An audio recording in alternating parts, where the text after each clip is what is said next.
Psalm 78. Give ear, O my people, to my teaching. Incline your ears to the words of my mouth. I will open my mouth in a parable. I will utter dark sayings from of old, things that we have heard and known, that our fathers have told us. We will not hide them from their children, but tell to the coming generation the glorious deeds of the Lord and his might, and the wonders that he has done. He established a testimony in Jacob and appointed a law in Israel, which he commanded our fathers to teach to their children, that the next generation might know them, the children yet unborn, and arise and tell them to their children, so that they should set their hope in God, and not forget the works of God, but keep his commandments, and that they should not be like their fathers, a stubborn and rebellious generation, a generation whose heart was not steadfast, whose spirit was not faithful to God. The Ephraimites, armed with the bow, turned back on the day of battle. They did not keep God's covenant, but refused to walk according to his law. They forgot his works and the wonders that he had shown them. In the sight of their fathers he performed wonders in the land of Egypt, in the fields of Zon. He divided the sea and let them pass through it, and made the waters stand like a heap. In the daytime he led them with a cloud, and all the night with a fiery light. He split rocks in the wilderness, and gave them drink abundantly as from the deep. He made streams come out of the rocks, and caused waters to flow down like rivers. Yet they sinned more still against him, rebelling against the Most High in the desert. They tested God in their heart by demanding the food they craved. They spoke against God, saying, "Can God spread a table in the wilderness?" He struck the rocks so that water gushed out and streams overflowed. Can he also give bread or provide meat for his people? Therefore, when the Lord heard, he was full of wrath. A fire was kindled against Jacob. His anger rose against Israel, because they did not believe in God and did not trust his saving power. Yet he commanded the skies above and opened the doors of heaven, and he rained down on them manna to eat and gave them the grain of heaven. Man ate of the bread of the angels. He sent them food in abundance. He caused the east wind to blow in the heavens, and by his power he led out the south wind. He rained meat on them like dust, winged birds like the sand of the seas. He let them fall in the midst of their camp, all around their dwellings. And they ate and were well filled, for he gave them what they craved. But before they had satisfied their craving, while the food was still in their mouths, the anger of God rose against them, and he killed the strongest of them and laid low the young men of Israel. In spite of all of this, they still sinned. Despite his wonders, they did not believe. So he made their days vanish like a breath, and their years in terror. When he killed them, they sought him. They repented and sought God earnestly. They remembered that God was their rock, the Most High God, their Redeemer. But they flattered him with their mouths. They lied to him with their tongues. Their heart was not steadfast toward him. They were not faithful to his covenant.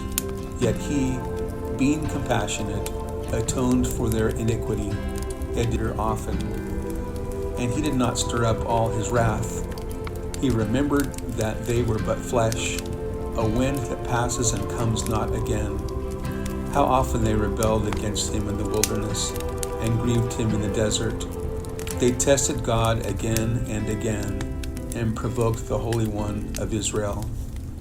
They did not remember his power, or the day when he redeemed them from the foe, when he redeemed his signs in Egypt, and his marvels in the fields of Zoan.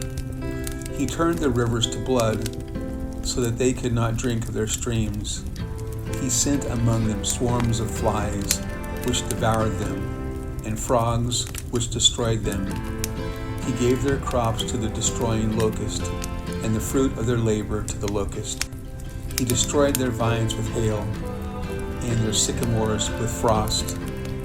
He gave over their cattle to the hail, and their flocks to thunderbolts. He let loose on them his burning anger, wrath, indignation, and distress, a company of destroying angels. He made a path for his anger. He did not spare them from death, but gave their lives over to the plague. He struck down every firstborn of Egypt, the firstfruits of their people in the tents of Ham. Then he led out his people like sheep, and guided them in the wilderness like a flock. He led them in safety, so that they were not afraid. But the sea overwhelmed their enemies, and he brought them to his holy land, to the mountain which his right hand had won. He drove out nations before them. He apportioned them for a possession, and settled the tribes of Israel in their tents. Yet they tested and rebelled against the Most High God, and did not keep his testimonies, but turned away and acted treacherously like their fathers. They twisted like a deceitful bow, for they provoked him to anger with their high places. They moved him to jealousy with their idols. When God heard, he was full of wrath, and he utterly rejected Israel. He forsook his dwelling at Shiloh, the tent where he dwelt among mankind, and delivered his power to captivity, his glory to the hand of the foe. He gave his people over to the sword, and vented his wrath on his heritage. Fire devoured their young men, and their young women had no marriage song. Their priests fell by the sword, and their widows made no lamentation. Then the Lord awoke as from sleep, like a strong man shouting because of wine.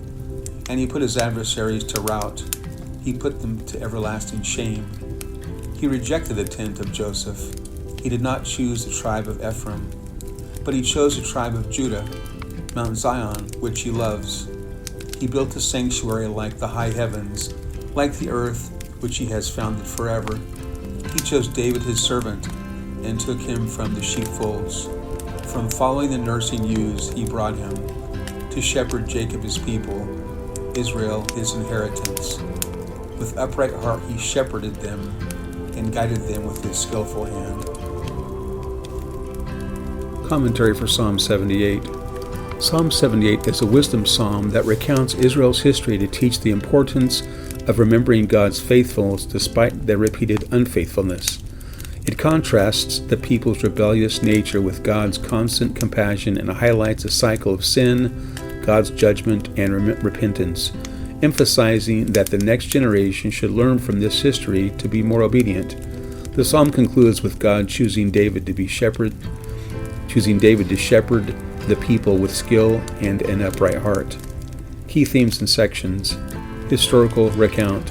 The psalm retells key events in Israel's history, starting with the Exodus and their time in the wilderness, as a way to teach a lesson for future generations. Cycle of rebellion. God's faithfulness.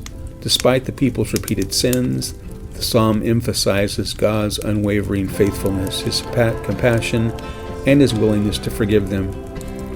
A warning to the next generation.